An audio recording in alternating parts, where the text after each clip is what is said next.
नमस्कार दोस्तों, आप लोग का केएसएस के परिवार में हार्दिक स्वागत है।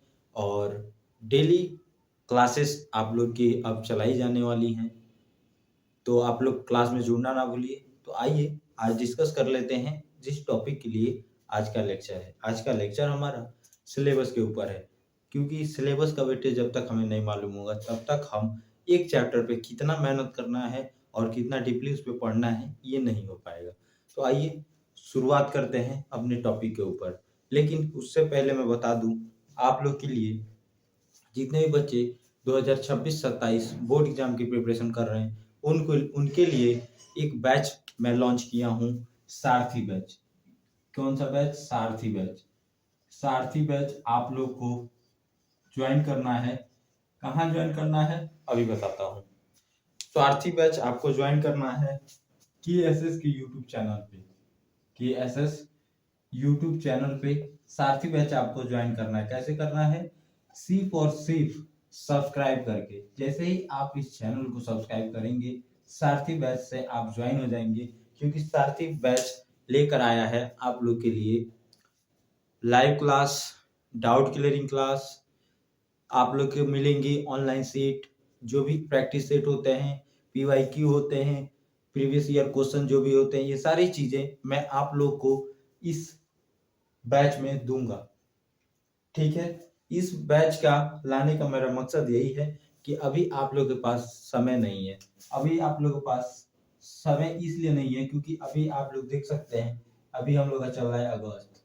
अगस्त का 5 तारीख खत्म, यानी इसका आधा दिन तो अब ऐसे ही खत्म हो गया। फिर अगस्त, सितंबर, फिर नवंबर, फिर अक्टूबर, फिर नवंबर एंड लास्ट में दिसंबर। ठीक है, तो कितना मंथ बचा? 1 2 3 4 5 बचा हुआ है। मैं जनवरी को ऐड नहीं कर रहा हूँ क्योंकि जनवरी में आप लोग के प्रैक्टिकल, आप लोग के बोर्ड एग्जाम के रिलेटेड एक री एग्जाम होता है। ये सारी चीज आपको जनवरी में देखने को मिलती है। यानी देखा जाए तो सीधा सीधा आप लोग के पास मात्र 5 महीने और बचे हुए हैं। 5 महीने जो आपको इस तरह तैयारी करना है कि 5 महीने में आप बोर्ड एग्जाम में अच्छा गेन कर सके, अच्छा नंबर ला सके।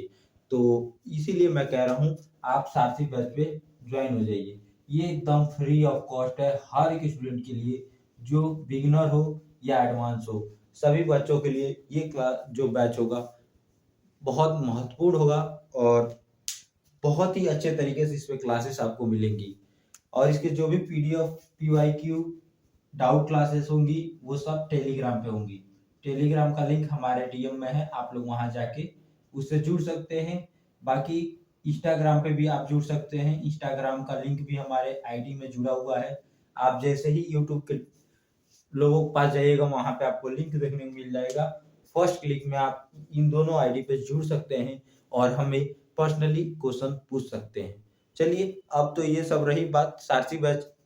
अच्छा, आई होप करता हूँ कि आप लोग सारथी बैच के बारे में सारी नॉलेज मिल चुकी होंगी। जो क्लासेस होंगी इस पे डेली क्लासेस आपको रिकॉर्डेड प्लस लाइव दोनों मिल जाएंगी। और 3 सब्जेक्ट जो आपके मेन हैं, बिजनेस, इको, बिजनेस इकोनॉमिक और अकाउंट, ये तीनों सब्जेक्ट हमारे द्वारा आप लोग को पढ़ाई जाएंगी। और जितने भी अच्छी अच्छी नॉलेज होंगी, जितने भी अच्छे तरीके से क्वेश्चन होंगे, सारी चीजें की जाएंगी। बिगिनर भी एडवांस भी सारी चीज किए जाएंगे। बस आपको चैनल को सब्सक्राइब करके इस सारथी बैच में पॉइंट में जुड़ जाना है। सारथी बैच आपको बहुत कुछ देकर जाएगा, तो बस विश्वास जताइए और चैनल को सब्सक्राइब कर इस बैच में जुड़ जाइए और टेलीग्राम में जुड़कर मैसेज करना ना भूलें। चलिए आगे बात करते हैं। अब आते हैं सिलेबस के ऊपर। ये रहा इस सब के बारे में डिस्कस। जितना जल्दी हो सके उतना जल्दी इस बैच में जुड़ने का आप प्रयास कीजिएगा। आइए देखिए प्यारे बच्चों, हम बात करते हैं पहले तो अकाउंट के बारे में कि अकाउंट के कितने पार्ट में बांटा गया है। तो देखिए, अकाउंट को 2 पार्टों में बांटा गया है। सिर्फ अकाउंट नहीं, अकाउंट, बिजनेस, इको, इन दोनों सिलेबस, इन तीनों जो हमारे सब्जेक्ट हैं, इनको हर 2-2 पार्ट में बांटा गया है। इसलिए बांटा गया है क्योंकि आपको ज्यादा वेटेज ना पड़े। आप उसको तोड़ तोड़ कर पढ़ेंगे तो जल्दी से याद भी होगा। ठीक है, ज्यादा प्रैक्टिकल नहीं है, सिर्फ थ्योरी चीजें हैं, वो चीज भी हम लोग देखेंगे और प्रैक्टिकल भी क्वेश्चन भी करेंगे जिससे हमें एग्जाम में दिक्कत ना हो। तो देखिए अकाउंट को दो भागों में बांटा गया है, पार्ट ए में और पार्ट बी में। ठीक है, पार्ट ए में कौन सा चैप्टर है, पार्ट बी में कौन सा चैप्टर है, आइए इसको देखते हैं। तो देखिए पार्ट ए में हमें प्यारे बच्चों पहले तो पार्टनरशिप डीड देखने को मिलेगा। ठीक है, पार्टनरशिप डीड, पार्टनरशिप डीड लिख लिख कर हैंड रिटन आप लोगों को सारी चीजें बताई जाएंगी। ठीक है, उसके बाद से इसमें पार्टनरशिप डीड के बाद आपको इसमें देखने को मिलेगा पीएनएल, यानी कि profit and loss account, profit and loss account. ठीक है, प्रॉफिट एंड लॉस अकाउंट। फिर इसमें आपको देखने को मिलेगा प्यारे बच्चों सैक्रिफाइसिंग रेशियो, सैक्रिफाइसिंग रेशियो। ठीक है, सैक्रिफाइसिंग रेशियो। फिर उसके बाद से आपका आएगा, फिर आपका आ जाएगा फिर गुडविल, सैक्रिफाइसिंग रेशियो, फिर गुडविल आ जाएगा। चैप्टर थोड़ा ऊपर नीचे हो सकता है लेकिन जो चीजें हैं वो सारी चीजें हमें यहाँ पे पढ़नी होती है। फिर गुडविल आ जाएगा, फिर रेवोल्यूशन अकाउंट आ जाएगा, रिवोल्यूशन अकाउंट आ जाएगा। ठीक है, ये हम बात कर रहे हैं अकाउंट के बारे में, रिवोल्यूशन अकाउंट। फिर इसी में हमारा डिसोल्यूशन आ जाएगा, डिसोल्यूशन आ जाएगा। ठीक है, डिसोल्यूशन आ जाएगा। फिर इसी पे हमको कैपिटल मिल जाएगा और इसी को हमारा डिवेंचर आ जाएगा, कैपिटल आएगा, डिवेंचर आ जाएगा। ये सब के सब अपने में एक चैप्टर है। ठीक है प्यारे बच्चों, ये सब के सब आपस में चैप्टर है एंड एक्सेट्रा, इसके आगे भी बहुत से चैप्टर अभी हैं। ठीक है, और वहीं पार्ट बी की बात करें तो पार्ट बी में अगर बात करें तो इसमें हमें प्यारे बच्चों इशू ऑफ डिवेंचर मिलेगा, जब इशू ऑफ डिवेंचर, इसी में हमको फाइनेंशियल स्टेटमेंट ऑफ कंपनी मिलेगा, फाइनेंशियल स्टेटमेंट कंपनी। ठीक है, जितने भी कंपनी के लेन देन होते हैं वो सारे फाइनेंशियल स्टेटमेंट कंपनी में नोट किए जाते हैं। फिर आगे बात करें तो इसी में हमें अकाउंटिंग रेशियो मिलेगा, अकाउंटिंग रेशियो पार्ट बी में। ठीक है, और अगर आगे बात करें इसी में हमारा आता है cash flow statement, cash flow statement.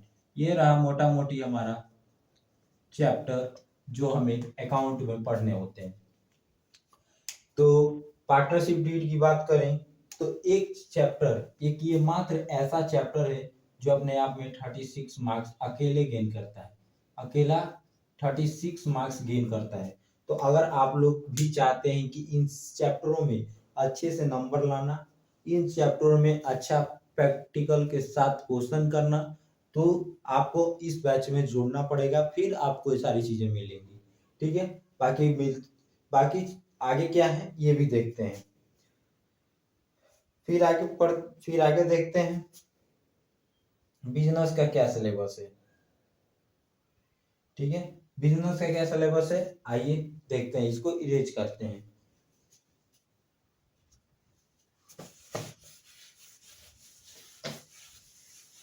आइए आगे बात करते हैं। तो बिजनेस में प्यारे बच्चों हमें देखना, सबसे पहले देखने को मिलेगा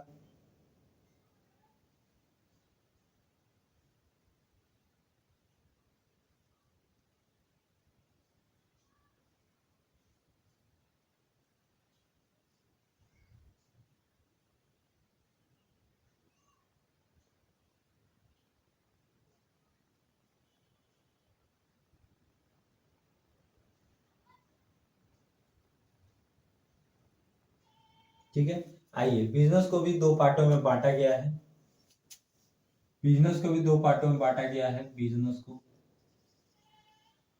पहला पार्ट ए, पहला पार्ट ए और दूसरा पार्ट बी। ठीक है, जब चैप्टरों को दो भागों में बांटा जाता है तो इससे हमें मालूम चलता है कि ज्यादा वेटेज वाला कौन चैप्टर है और कम वेटेज वाला कौन चैप्टर है। इससे हमें लर्निंग में और अच्छी प्रिपरेशन करने को मिलता है। ठीक है, और हम ध्यान से चीजों को पढ़ पाते हैं। तो इसमें हमारा सबसे पहला चैप्टर आता है प्यारे बच्चों, nature and significance of management, nature and significance of management. ठीक है, मैनेजमेंट। ठीक है, मैनेजमेंट चैप्टर आपस में बहुत ही बड़ा चैप्टर है। इस चैप्टर को बहुत अच्छे से और डीपली हम लोग पढ़ेंगे, जिससे इसमें जहाँ से भी क्वेश्चन फंसना हो फंस जाए और हम उसका आंसर कर पाए। इसको बहुत अच्छे से पढ़ेंगे। ठीक है, इसमें हमें कॉन्सेप्ट वगैरह सारा चीज पढ़ना है। फिर इसमें आता है दूसरा चैप्टर प्रिंसिपल ऑफ मैनेजमेंट। क्योंकि मैनेजमेंट है तो इसका कहीं ना कहीं प्रिंसिपल ऑफ मैनेजमेंट होगा, प्रिंसिपल ऑफ मैनेजमेंट। ठीक है, मैनेजमेंट के प्रिंसिपल भी पढ़ने होते हैं हमें। फिर आता है हमारा बिजनेस इन्वायरमेंट, तीसरा चैप्टर बिजनेस इन्वायरमेंट।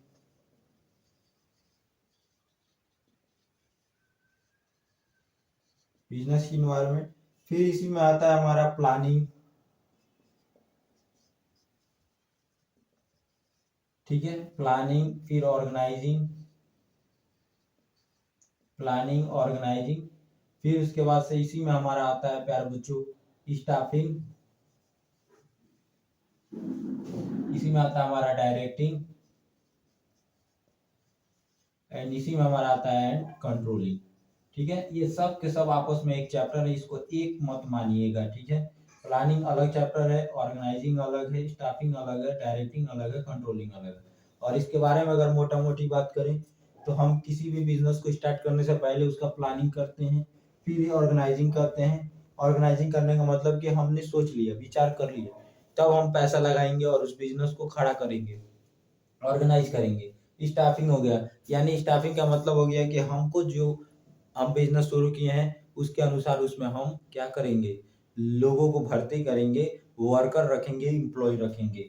ये स्टाफिंग हो गया। डायरेक्टिंग हो गया, यानी उसको डायरेक्ट करना, यानी कि कोई अगर काम नहीं कर रहा है तो उसको मोटिवेट करना, उस वर्कर को उसके काम के प्रति जागरूक करना, डायरेक्टिंग में आता है। कंट्रोलिंग, कंट्रोलिंग में ये देखना होता है कि हमारे जो बिजनेस स्टार्ट किए गए हैं उसमें कामें हो रही हैं कि नहीं हो रही हैं, उसमें कोई झगड़ा लड़ाई कुछ भी चीजें तो नहीं हो रही हैं, मन मुटाव तो नहीं है, तो कंट्रोलिंग में देखा जाता है। ये चीज होता है। बात समझ में आई हो तो लाइक जरूर कीजिएगा। ठीक है, ठीक है, ठीक है, आगे बढ़ते हैं। और इसी का अगर पार्ट टू के बारे में बताया जाए, पार्ट बी में आता है हमारा business finance. Business finance, finance, business finance.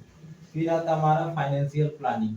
Financial planning, थोड़ा बैकग्राउंड आवाज आएगा तो आप लोग एडजस्ट करिएगा। ठीक है, प्लानिंग। ठीक है, फिर उसके बाद इसी में आ जाएगा हमारा, ठीक है, business finance, sorry financial planning में इसी में आ जाएगा, बिजनेस फाइनेंस में ही। फिर आएगा मार्केटिंग। जितने भी बिजनेस और मार्केटिंग होते हैं वो सब के सब चीजें हम इसमें पढ़ेंगे। बहुत इंटरेस्टिंग चैप्टर है, पढ़ने में भी मजा आएगा। ठीक है, फिर आते हैं कंज्यूमर प्रोटेक्शन। कंज्यूमर प्रोटेक्शन यानी ग्राहकों के हक की बात, ग्राहकों की हक की बात हम इसमें करते हैं कंज्यूमर प्रोटेक्शन में। फिर उसके बाद से ये हमारा लास्ट चैप्टर रहा, यानी ये मोटा मोटी बोले तो टोटल ये कुछ चैप्टर है, टोटल ये 2 चैप्टर है। तो इन्हीं चीजों को हमें बिजनेस में बहुत अच्छे से पढ़ना है। अगर बात करें तो इसमें ज्यादा न्यूमेरिकल नहीं होती है, थ्योरी पोर्शन चीजें होती हैं, थ्योरी पे बात होती है और थ्योरी पे ही क्वेश्चन आते हैं और हमें आंसर देने होते हैं। बस बात यही है। कुछ कुछ चीजें हमें यहाँ पे फार्मूला टाइप देखने को मिलेगी कंज्यूमर प्रोटेक्शन में, मार्केटिंग में, बिजनेस फाइनेंस में, बाकी और हमें कुछ नहीं देखना। सिर्फ ये थ्योरी है, ज्यादा कुछ नहीं है। इसमें हम मोटा मोटी जो इम्पोर्टेंट वाली बातें होंगी उसी को पढ़ेंगे बोर्ड एग्जाम के नजर में। ठीक है, ज्यादा हम इसमें ज्यादा डीपली नहीं जाएंगे और ज्यादा एडवांस भी नहीं जाएंगे, नुकसान होगा। ठीक है, आगे बढ़ते हैं। आगे अब आते हैं इको में, इको की बात करते हैं, इकोनॉमिक सिलेबस की बात करते हैं।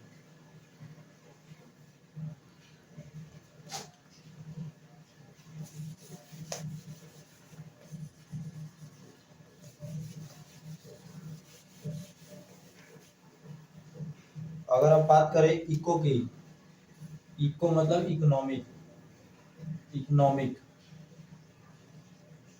इकोनॉमिक की बात करें तो मोटा मोटी बोले तो पहले हमें पार्ट ए और पार्ट बी, इसको 2 पार्ट में बांट देते हैं। पार्ट ए में अगर हमें देखना मिलेगा तो सबसे पहले इंट्रोडक्शन पढ़ते हैं। इंट्रोडक्शन जो माइक्रो इकोनॉमिक मैक्रो इकोनॉमिक का होता है।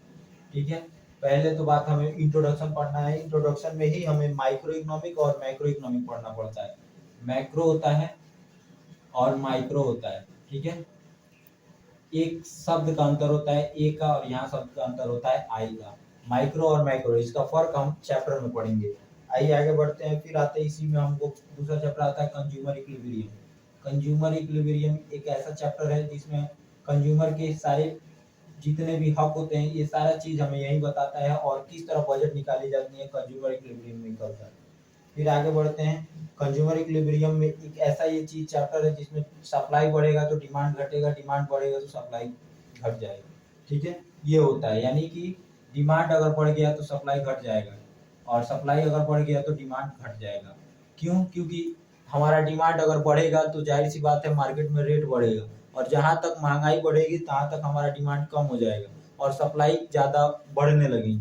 ये सारी चीजें इसको चैप्टर आज हम पढ़ेंगे। फिर आगे बात करते हैं, इसी में आता है हमारा तीसरा चैप्टर प्रोड्यूसर।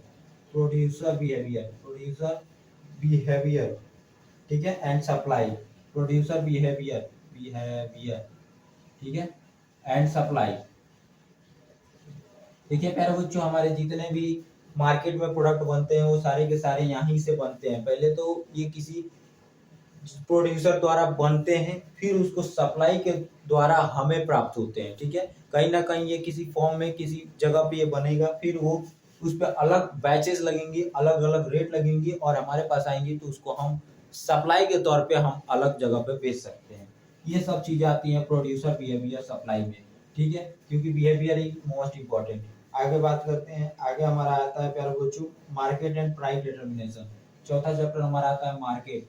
मार्केट प्राइस, यानी मार्केट में क्या प्राइस है और हमारे द्वारा बनाया गया कौन सा प्राइस, ये सारा चीज यहीं पे आता है, डिटर्मिनेशन। फिर पार्ट बी की बात करें तो पार्ट बी में हमारा आता है नेशनल इनकम। नेशनल इनकम, जितने भी गवर्नमेंट इनकम रिड्यूस करती है, जितने भी गवर्नमेंट इनकम रिड्यूस करती है, सारे सारे नेशनल इनकम में हमें पता चलते हैं कि आखिर कहाँ से एग्रीगेट हुआ, नेशनल इनकम एंड एग्रीगेट। ठीक है, एंड एग्रीगेट, ये भी हमें जानना जरूरी है कि कॉमर्स के स्टूडेंट हैं, अगर कॉमर्स के स्टूडेंट हमें ये भी जानना जरूरी है कि अगर नेशनल इनकम बन रही है तो किसके द्वारा बन रही है, कैसे नेशनल इनकम बन रहा है। क्योंकि देख अकाउंटिंग ईयर की बात करें ये होता है 1 अप्रैल से, 1 अप्रैल से 1 अप्रैल से आपका होता है 31 मार्च, इतना तो आप लोग को मालूम होता ही है। टोटल 12 मंथ, तो हर साल 31 मार्च को कुछ चीजें बनती हैं, नेशनल इनकम बनती है, कुछ चीजें तैयार होती हैं, फिर 1 अप्रैल से वो लागू हो जाती हैं और 1 साल तक चलती हैं। फिर उसके बाद नेशनल इनकम कैलकुलेट किया जाता है 1 साल के बाद। ठीक है, तो अभी आप गूगल करके देख सकते हैं कि अभी इस साल कितने नेशनल इनकम हमारे हुए हैं, कितने गवर्नमेंट द्वारा खर्च किए गए हैं, कितना ये हम लोग के पास पैसे आए हैं, ये सारा चीज नेशनल इनकम एग्रीगेट में बताए जाते हैं। इंटरेस्टिंग चैप्टर है, पढ़ने में बहुत मजा आएगा। आइए आगे बात करते हैं। फिर मनी एंड बैंकिंग आता है। ठीक है, money and banking. Money and banking तो हमें ज्यादा समझाने की जरूरत नहीं है, बात से ही समझ गए होंगे, बाकी चैप्टर में पढ़ेंगे। इसी में हमारे जितने भी होते हैं IGST, SGST, फिर उसके बाद इसी में हमारे आते हैं प्यारे बच्चों GDP, ग्रॉस डोमेस्टिक प्रोडक्ट, फिर इसी में आते हैं हमारे वेलफेयर, डेफलेटर, यानी जितने भी चीजें होती हैं सारी चीज इसी में आती हैं। ठीक है, आगे चैप्टर में पढ़ेंगे। और ये चैप्टर 8 मार्क्स गेन करता है, 8 मार्क्स। 8 मार्क्स आपस में बोर्ड एग्जाम के अनुसार देखा जाए तो बहुत ज्यादा है। ठीक है, ठीक है। फिर इसमें बात करते हैं इनकम एंड एम्प्लॉयमेंट, जितने भी हमारे इनकम बनते हैं एम्प्लॉयमेंट के द्वारा,